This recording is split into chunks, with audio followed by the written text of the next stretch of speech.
bonsoir, bienvenue. La COP 21, 21e conférence des parties de la Convention cadre des Nations Unies sur les changements climatiques a démarré ce lundi à Paris et prendra fin le 11 décembre prochain. La COP 21 vise un objectif, celui d'obtenir de la communauté internationale, pays développés comme pays en développement, un engagement ferme de maintenir le réchauffement mondial en dessous de 2 degrés Celsius à l'horizon 2050. Plus de 150 chefs d'État et de gouvernement ont donc donné le coup d'envoi de cette 21e conférence climatique de l'ONU. Et au nombre des chefs d'État présents figure le président ivoirien Alassane Ouattara, qui fera des propositions dans le cadre de la lutte contre le réchauffement climatique. Nous l'écoutons. Les grands pollueurs doivent savoir que le monde est en danger, l'humanité est en danger, et que si nous avons accepté de faire notre part, malgré le fait que nous ne soyons pas au niveau que nous aurions souhaité, eux doivent faire un maximum de sacrifices pour nous permettre tous d'avoir un monde où nous serons tous donc en sécurité au plan environnemental. Donc les pays de l'Union africaine ont une position commune et nous estimons que cela est très important pour l'humanité. La Côte d'Ivoire est donc présente à cette conférence internationale de Paris. Quels sont les enjeux pour notre pays? Quels sont les engagements déjà pris par notre pays dans le cadre de la lutte contre le changement climatique? Que gagne la Côte d'Ivoire à participer à cette convention cadre des Nations Unies sur les changements climatiques? Les réponses seront donc données au cours d'une émission bilan prévue après la clôture de cette 21e conférence sur le climat ouverte, n'est-ce pas, ce lundi 30 novembre à Paris, la capitale française. Et dans nos prochaines éditions, vous aurez les comptes rendus de nos envoyés spéciaux. L'actualité ici, en Côte d'Ivoire, c'est aussi la mise en activité de la fibre optique entre les villes de Grand Bassam et de Bouna, en passant par le district d'Abidjan. Les populations résidant sur ce tronçon de 622 km auront donc à leur disposition un haut débit fiable et durable.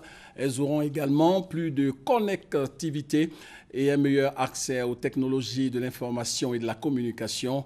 C'est le Premier ministre Daniel Kablan-Duncan qui a procédé à l'inauguration de cette nouvelle ligne de fibre optique. Le tronçon Grand Bassam constitue la deuxième phase du déploiement de fibre optique sur le territoire ivoirien, projet piloté par l'ANSUT, l'Agence nationale du service universel des télécommunications et des TIC en Côte d'Ivoire.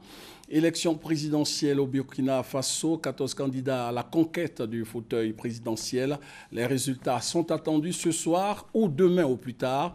Plus de 5 millions d'électeurs étaient invités hier dimanche aux urnes. Et ce lundi, les observateurs nationaux et internationaux se sont prononcés sur le déroulement du scrutin. Notre envoyé spécial dans la capitale burkinabé, Alexis Ouedraogo. Élections présidentielles et législatives transparentes, ce sont les mots du comité interparlementaire de l'UEMOA. Ce lundi, il a fait le point à la presse. La délégation du CIP s'est félicitée de la transparence et de la bonne tenue de l'élection du 29 novembre 2015.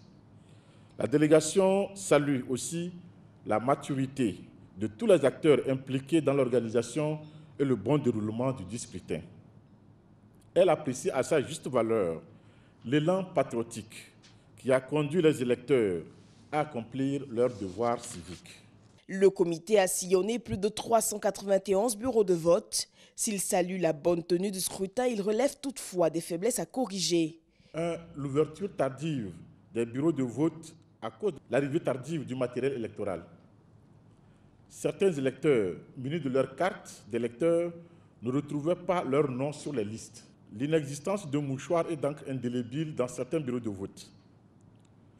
Non-déploiement de délégués par certains partis politiques ou candidats à l'élection présidentielle. Le comité qui poursuit sa mission sur le terrain jusqu'à la proclamation des résultats a exhorté les candidats à la retenue et au respect des résultats des urnes. Il a précisé que toute réclamation devrait suivre les voies de recours légales en vue de préserver la stabilité du pays. Une note de gaieté, Wassa Traoré, épouse Doumbia, 49 ans, a donné naissance à 5 bébés. Nous disons bien 5 bébés, 4 filles et un garçon. C'était le jeudi dernier à la PISAM, la polyclinique Sainte-Anne-Marie dans la commune de Cocody. Cette femme qui a 22 ans de mariage est à son deuxième accouchement. L'accouchement des 5 bébés s'est donc bien déroulé selon notre reporter. La mère et les quintuplés supportent donc bien.